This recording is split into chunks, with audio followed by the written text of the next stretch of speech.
Very, very unique. Oh, left hook, and he's got it.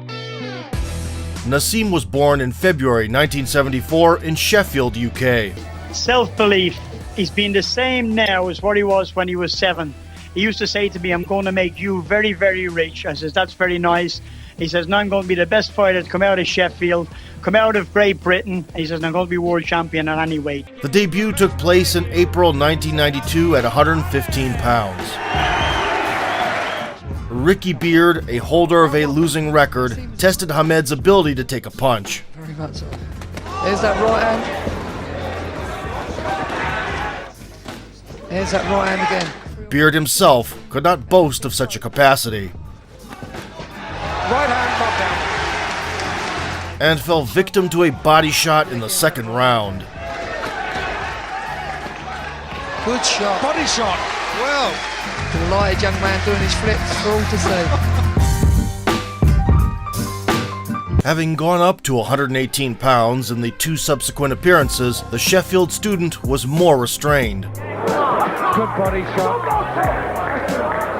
Good decision from the referee. Back in Leopard in '94, Ahmed entertained the crowd again. Look at that stance in a minute, Ahmed. You wonder where he gets the power from. It's so spread, isn't it? Making the counterparts miss.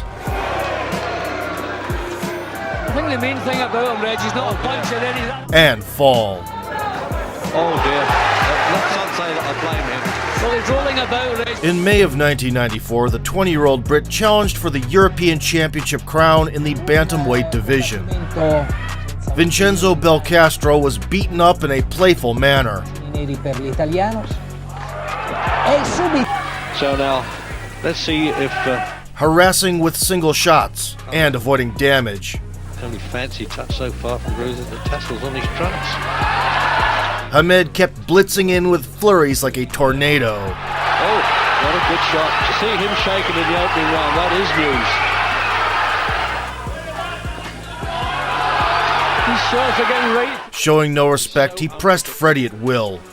I don't think I've ever seen a fighter with just so much confidence in The it. opening round, Jim, is it? Says, all right, mate, you won.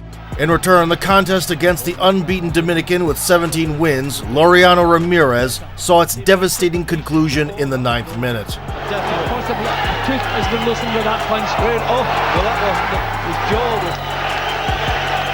Using the size advantage and a crisp jab, the American southpaw forced the adversary to fight with the hands up for the first time ever. Is unable to solve, but down goes the Prince on Kelly's first series. A double knockdown in the second round awakened the Prince. His gloves touch the canvas, the count begins. The second knockdown for Kelly. So one knockdown. In response, Nas himself introduced the opponent to the floor. I think the mistake he made, there we saw it, right there. There's the power. There's the power you were talking about. Kelly managed to make the scrap competitive in the third. Takes a hard left from Damage. Kelly lands. Yet the tit-for-tat exchange in the fourth Down goes Kelly on too hard. Kelly a little slow to respond here. You got to be careful mixing it up with Kelly because he was in Ahmed's favor. Hand by Kelly. And a right hand shot. Leaping right hand by the Prince. And a hard left. And Kelly's down for the third time. Raises the canvas. The A hard and well-deserved win against serious opposition. stunning left hand. And Kevin Kelly on a... Naseem's next rival was the lineal division champion Wilfredo Vasquez. The Puerto Rican held the prestigious WBA belt, but the organization banned the unification of titles. A lone loss in 23 appearances over 8 years made Wilfredo a force to be reckoned with. In the second frame, Vasquez managed to wobble the reigning king with a right hook. Oh, countering right. Good shot. And Figuring out the timing, Ahmed scored a knockdown in the third round. very, very unique. Oh, left hook, and he's got it this time. And I'll have to count that. And repeated in the sixth. The Prince. Oh, left hand. After the Puerto Rican threw a punch despite the referee's command Now the referee stops it. and decided to get on Prince's nerves, Hanging around, pass each other. his minutes were numbered. Would like him to do that. Oh, leather left hand. And he Moving in, looking for the big punch. That was a good right hand. He's going to be on the verge here.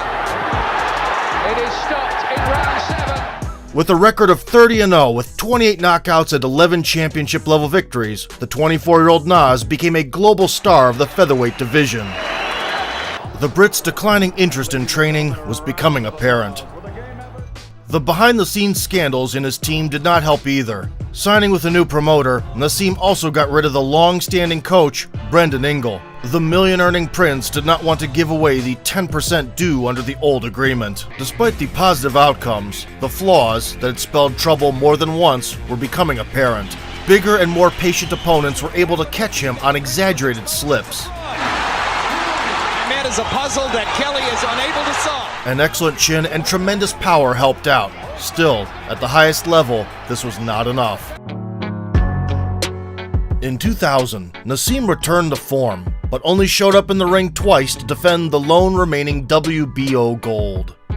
In the March performance versus the South African Vuyani Bungu, a mediocre outfit and entrance wasn't going to cut it. In London, the Prince came down to the ring on a magic carpet, Aladdin style. For 3 rounds, Nas peppered the opponent with jabs, throwing power punches here and there. Left hand as well, and Bungu looked a bit hurt by that. Just rather ran out of stamina before finding the knockout punch like a champion to win it. And Bungu taking some heavy... And having measured for the cross in the 4th. Hamed closed, ending the Disney fairy tale with a straight left. Oh, and a big left hand puts Bungu on the floor in the 4th round, and I'm not sure he'll get up from that. The next challenge was Augie Sanchez with a record of 26-1 and 23 knockouts. The last American to defeat Floyd Mayweather in the amateurs wasn't going away easily. The same fear as Barry McGuigan back. The battle quickly turned into a two-way slugfest. Left hand there from Sanchez was a good one. Ambitious, but that's what he needs. I've always felt he has to keep Having been caught by a cross, the Sheffield native suffered an uncounted knockdown. confidence. He can do that, but get a cut. He's on the floor from Augie Sanchez, and Hammond is down for the... Sanchez got dinged as well, Get his power punches into his own. Top of that shot. Sanchez is hurt. but returned the favor immediately with a left hook. Should he be trading? Has he got a power up again? Left hand, and Hammond nearly went down. Sanchez is catching Hammond with some clean shots. Back comes the Prince. This is astonishing. In the 3rd, the gunplay continued. Left again from Sanchez, and Hammond's in desperate trouble. I hope Sanchez does something to at least enhance his reputation. Well, he's done that already. Left hand. Towards the closure, Sanchez's gas tank was drained. Sanchez. Left hand from Hammond. And Sanchez going as well for him. He's caught. Smelling blood in the water, the Prince sealed the deal in the 4th. As well, the right hand to get on top. Good left hook, right hand. And Augie Sanchez is down. And his title, it was not a perfect performance, but it was This defense of the WBO belt, which Naseem has owned since 1995, was the 15th and the last. Another hand injury. A bad one this time. After the surgery, Hamed would not show up in the gym for half a year, gaining a ridiculous amount of weight, 35 pounds. Even so, during the departure from boxing, the enterprising Brit recognized the opportunity to cash in. Anticipating the end of the athletic adventure, Nas surrendered the title. Still the lineal champion, he began campaigning for a super fight with Marco Antonio Barrera. I want Barrera next. I'm gonna knock him out, and I'm gonna make history and bring it back to Sheffield, bring it back to England. Whoop, there it is. But before moving on to the pinnacle of Naseem's career, let's briefly touch on the Prince's instinct-based style, which allowed him to flaunt his own invulnerability for years. Despite the tendency to show off, Again, that right hand working. and the power that only Mother Nature could bestow, to the ground. Good left hook, right hand. And Augie Sanchez is down. the Brit has always been a well-schooled counterpuncher. Siamo all'11ª ripresa. To successfully maintain this strategy, Hamed relied on a quick and precise jab, Done 1 or 2 lessons out with the Chris Eubank School of... never investing too much into the poking shots. Nas controlled the distance, noticing the opponent's blows in advance and displaying excellent slipping skill. Through from Alisson. Great His greatest equalizer was the blazingly fast uppercut from either hand. Naseem can find another big punch like that! A right uppercut! The upward punch worked both on the lead Finished the first round is because now. Oh, Giro did knocked off the floor. and on the counter. The right uppercut was most effective when paired with the signature left hand. There we see it from another angle. Another important component was the ability to change stances on the move, defending and attacking with hooks from all sorts of angles. Really land a punch.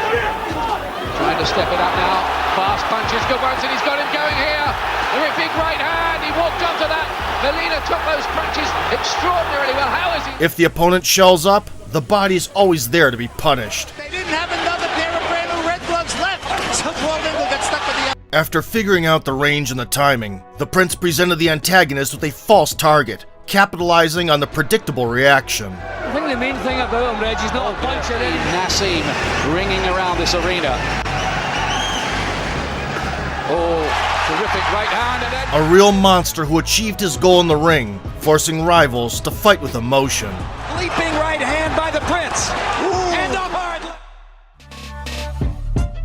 A possible antidote could be a tough counterpuncher with an impenetrable defense and a lot of patience. Unfortunately, it turned out to be a Mexican who was chosen by Akhmat himself.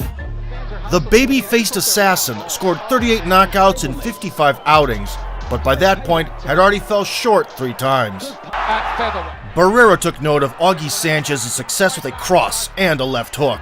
Throwing a right to the sternum, Marco freezed Naseem.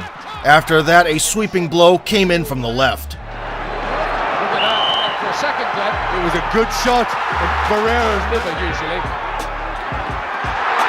Holding back his trademark Mexican fury, Barrera pulled Akhmat in to smack him with a jab. Hurt.